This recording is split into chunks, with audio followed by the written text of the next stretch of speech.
Hey guys, we're going to cut down a tree here. It's a leaner that blew over a few months ago. It wasn't over anything, so we just left it standing. The problem is let's see, it's super soupy back here. This is back by our little junk area, so hey, everybody's got a junk area. Don't say you don't. It's in this little marshy area back here, and as you can see, the whole root system is coming up, so I can't stand on top of it because once I cut it, the weight of the tree is going to be off of it, and this root system is going to go whoop and pop right back down. So I'm going to try to stand over here on the side of it. I'll get rid of that little tree that blew down. Probably came down with it. So maybe stand here and cut it. We'll see what happens.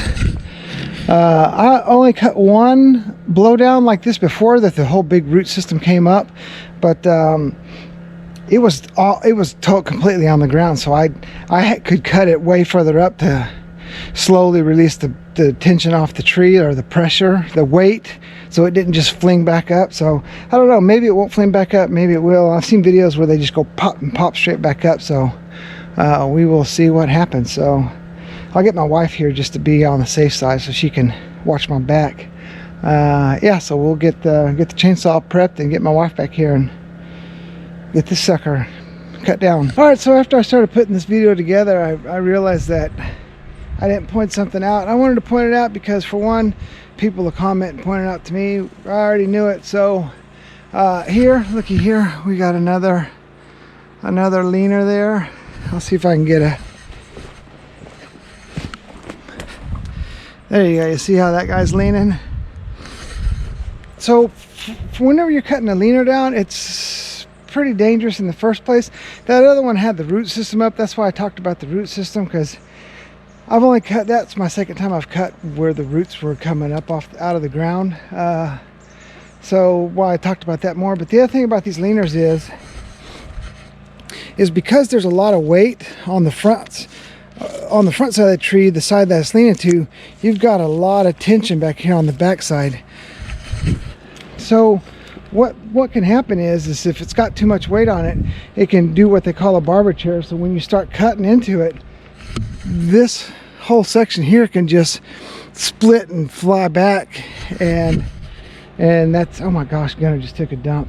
Woo. So anyways, that's dangerous. So I just wanted to point that out. So if you're taking on one of these leaners by yourself and you're new to it, just keep in mind that they can do what they call barber chairing and split in the back. This one, the one that we just cut down, split in the front because it was rotten. That brings me to point number 2, is, which I didn't do and I should have done, was I should have took an axe and hammered around the tree and listened for a hollow. I don't know if I would have heard anything hollow, but that's a good way to know if you're cutting on a dead tree. So shame on me. But anyways, I just wanted to point those 2 things out to you. Anyways, let's get back to the video.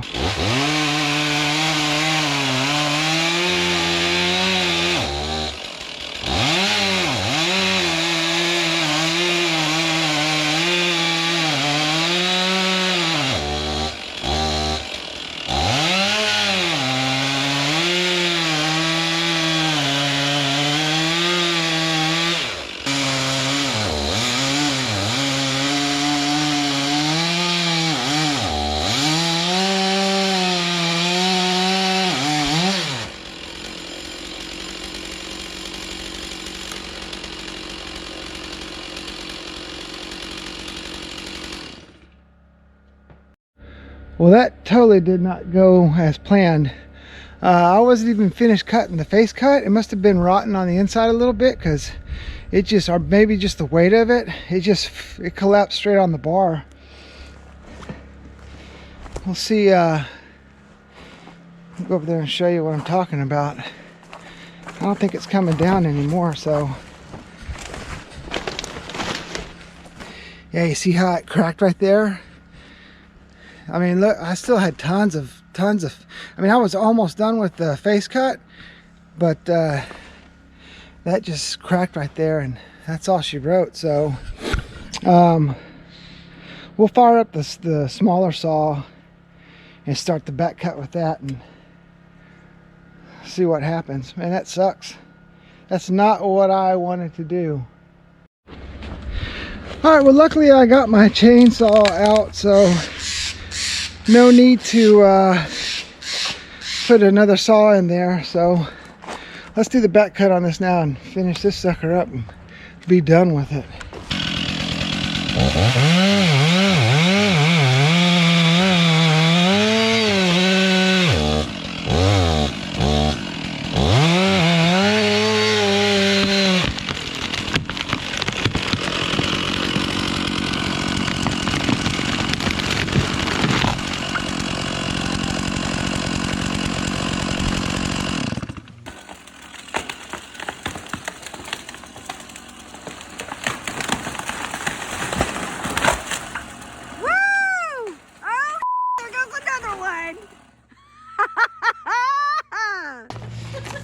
The other section, did it take down another tree? Yeah, it was awesome. Oh man, that was it. Good job, Nick. Thumbs up. 2 thumbs up for rock and roll. Yeah, dude, that tree was more rotten than I thought, I guess. When I was cutting through it, it looked just fine. So I guess it was just when I hit that one little section, it turned to rot, and then it just went and collapsed on itself. So, I mean, literally, it split the whole front. It split this front section of the tree all the way down the middle. So, well, it's down. That's the important thing. Because I had another tree that I needed to bring over this way, and I didn't want it to hit this tree while it was leaning and then make it that much more difficult getting this one down. So there you go. Let's go get another one down. That's dead. Deader than a door. Yeah, well, the whole, just the front section, all this up top was Well, it was just too much weight on it. Yeah. It wanted to die. The lumbersexual's telling me what's up. Yeah, that was crazy. But and then I didn't notice because I stepped back, but there was another dead tree that it took down on the way. We'll throw the video of her viewpoint in here as well. That's fun. It was an awesome viewpoint. Rocky's applauding me. All right, so now on to probably even a more difficult tree. Let's not let this fall the wrong way.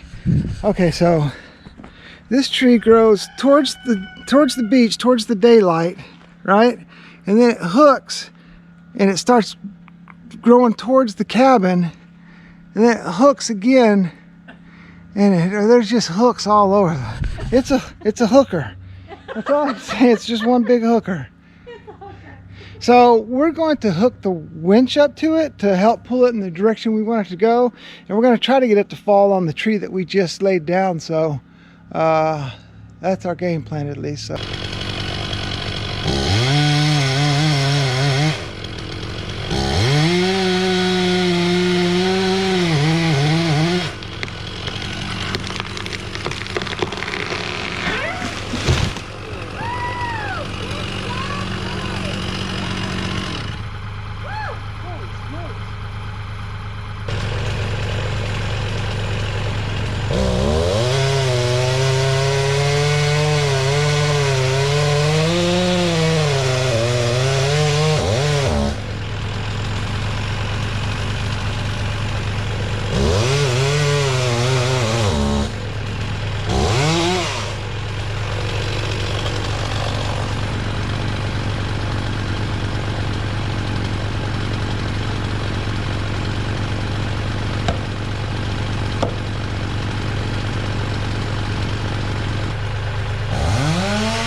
All right, well, this is this is tree number 3. I was gonna try to take these 3 trees down, but I don't know if I'm gonna get them all down today. I gotta buck this one up a little bit. We'll limit and buck it, and then we'll try to get one more down before it gets too dark.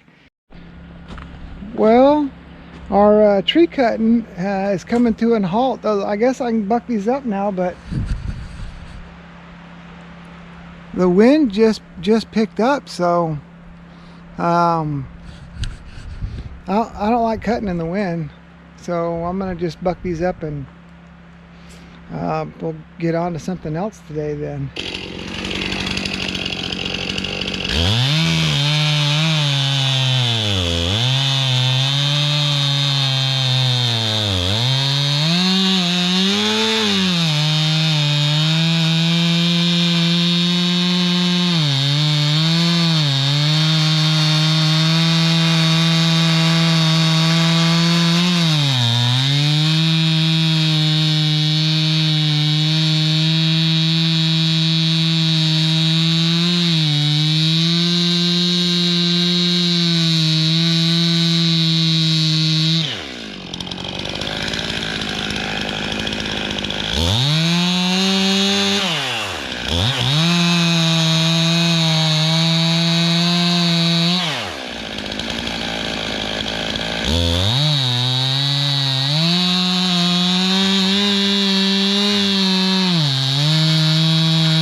got this one all limbed up, and the majority of it bucked up and cutting around. So I'm gonna finish this up and then start cleaning up, and then tomorrow we'll come down here and get these other two big ones out of the way.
All right, so we got the last of the 3 big trees we wanted down. We'll start limbing this guy too, and yeah, that was it. So I'm happy we did it. It also opens up a lot of the canopy, allows more sunlight in here, and it also keeps the needles from getting on top of the roof and clogging up our gutters and drains and stuff. So I'm super happy. You happy? I'm happy. All right. You're becoming quite the logger. Lumbersexual, thank you very much.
Another windstorm. It's blowing 40 knots out front right now, so I thought I'd come down and check on the chickens, make sure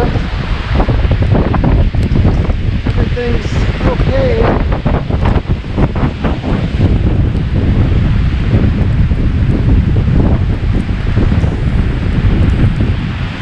Dinner's okay. Gotta look out after our hoop houses. They're starting to blow.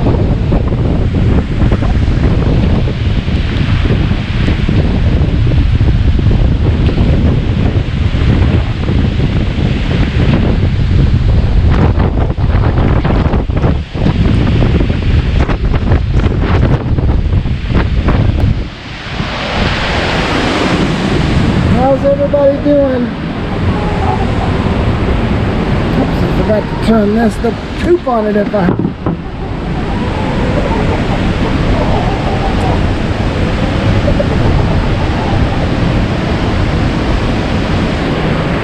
Everybody seems to be doing good here. I also wanted to update on the egg-bound chickens. It was 2 of the cinnamon queens. They did it for a week and then they just stopped. We did start making sure they were eating their oyster shells, and when they were actually having a rough time laying the eggs, we were crushing up some calcium pills and sprinkling it in with their food. And just for those 2 chickens, giving them some special food with extra calcium in it. But as you can see in here, we've got, it's pretty much just all boarded up, so